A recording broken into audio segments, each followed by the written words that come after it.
Let's talk about one of the biggest, most incredible transformations happening on our planet right now.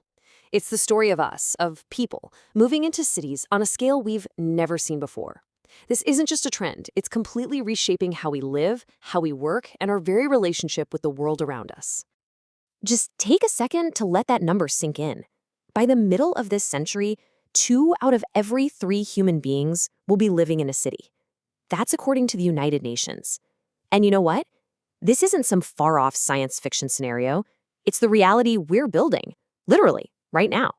And this is where it gets complicated. On one hand, cities are absolute powerhouses. They're our engines for ideas, for culture, for economic growth. We're talking over 80% of the world's entire GDP. But, on the other hand, packing all that energy and all those people into one place puts a massive strain on our environment. So that brings us to the heart of the challenge, right? As our cities get bigger and bigger, they can actually become harder places to live, creating some serious environmental headaches. And let's dive into one of the biggest ones.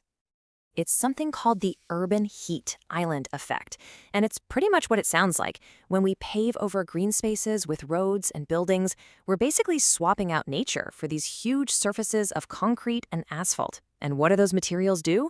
They act like giant heat sponges, soaking up the sun's energy all day and then bleeding it out all night. This makes our cities hotter, spikes our energy use, and can even be dangerous for our health. So, how do we deal with this? Well, if the problem starts at the big picture level, the solution has to start there too. It means we have to completely rethink how we design our cities from the very top. For a long, long time, cities were built with what you could call siloed planning. The transit guys didn't talk to the housing folks, who didn't talk to the water department. It was a total mess, leading to all sorts of waste and inefficiency. But the modern approach, the one pushed by organizations like the World Bank, is all about integrated planning. It's about making sure all these systems, transport, housing, energy, water, are designed to work together as one smart, resilient system. And look, this isn't just some nice idea on paper. It actually works. Take Copenhagen. They made a conscious choice to build new developments along their train lines and to make cycling a huge priority. And the result? They've managed to cut their carbon emissions in half since 1993. That's an incredible success story. But those big citywide plans are only one piece of the puzzle.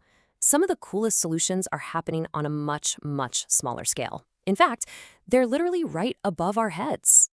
We're talking about something called green infrastructure. And the idea is really simple. It's about cleverly weaving nature back into the city to do important jobs for us. Think of it like giving the city its own living, breathing support system. And one of the most exciting parts of this is the green roof. A green roof is, well, it's pretty much exactly what it sounds like. You take a normal roof, put down a waterproof layer, add some soil, and plant a garden on top. So instead of a boring, dark surface that just soaks up heat, you get a living, thriving ecosystem. It's such a simple concept, but the impact is huge. And the benefits? Oh man, they are a game changer. Green roofs are like the Swiss Army knife of urban design. They handle storm water. They fight that urban heat island effect we talked about. They improve air quality. They lower your energy bills by acting as insulation. And get this, they can even make the roof itself last twice as long. Let's just zoom in on that stormwater piece for a second. Usually, when there's a big downpour in a city, all that water rushes off the concrete into the sewer system, which can easily get overwhelmed.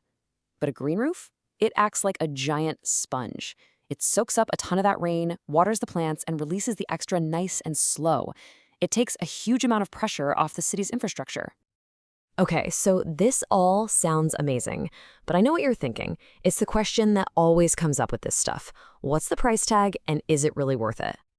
So let's just tackle that question head on.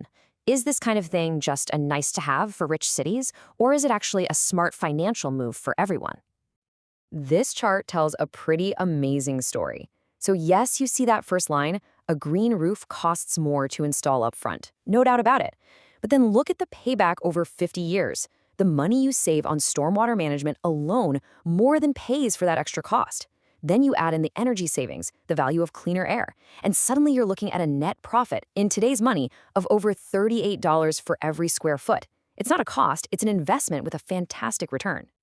And these savings really add up. For a city like Washington, D.C., for example, it's estimated that putting green roofs on all the available buildings could save the local water authority $5.1 million. Not once, every single year. That's real money that can go back into the community. So, what's the big takeaway here? It's that how we build our cities isn't just about aesthetics or engineering anymore. It's one of the most critical environmental and economic decisions we'll make in the 21st century. And I think this quote from the World Bank just nails it. Cities are where all our biggest challenges, climate change, resource use, you name it, are all concentrated. But they're also where we have the highest concentration of creativity, talent, and brainpower to actually solve those problems. The most important thing to remember from all this is that we already have the tools we need. The solutions exist at every single scale, from a massive integrated plan for a whole city, all the way down to the smart green design of just one person's roof. We just have to make the choice to use them. So, I'll leave you with this final thought. This massive shift into cities is happening. That's a fact. The growth isn't something we can stop. So the real question, the one we all have to answer, is how will they grow? What will our urban future look like? Will we keep building the sprawling, inefficient heat traps of the past, or will we start building vibrant, green, resilient cities for the future? Really, the choice is up to us.